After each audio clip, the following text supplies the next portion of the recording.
I am Malala Yousafzai, born on July 12, 1997 in Mingora, Pakistan.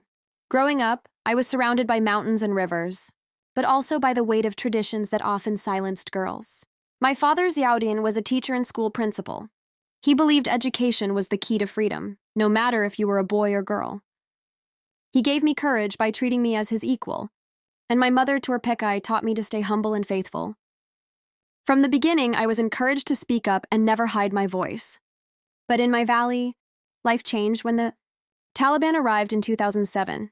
They brought fear with them, burning schools, broadcasting threats over radios, and punishing families who resisted. Girls were told they must stay home. Education was labeled a crime. I was only 11, but I refused to stay silent.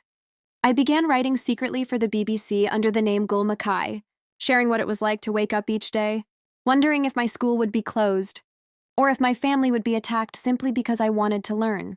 I wrote about my fear, but also my determination. I will not stop learning. Soon I began speaking publicly, encouraged by my father who stood beside me at every step. I was invited to give interviews and even appear in documentaries. The Taliban saw me as a threat. On October 9, 2012, when I was 15, I was riding home on a school bus with my friends. A masked gunman stopped the bus, asked, "Who is Malala?" and fired. A single bullet struck me in the head and neck. The world thought I might not survive. But I woke up days later in a hospital in Birmingham, England. My recovery was long and painful, with surgeries and therapy to rebuild what the bullet had damaged. Yet through that suffering, something remarkable happened. Instead of silencing me, the attack made my voice louder. Millions of people across the world began to hear my story and the story of girls everywhere who are denied the chance to learn.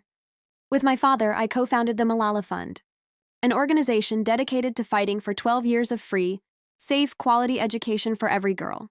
I spoke at the United Nations on my 16th birthday, where my words, "one child, one teacher, one book, one pen can change the world," became a rallying cry. In 2014, at just 17 years old, I became the youngest recipient of the Nobel Peace Prize, but I never saw it as my achievement alone.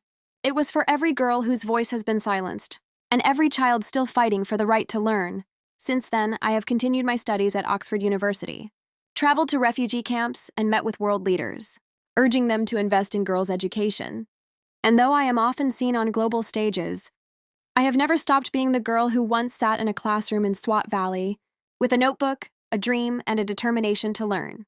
I am Malala Yousafzai, a girl who was shot for going to school, and who turned that wound into a voice for millions.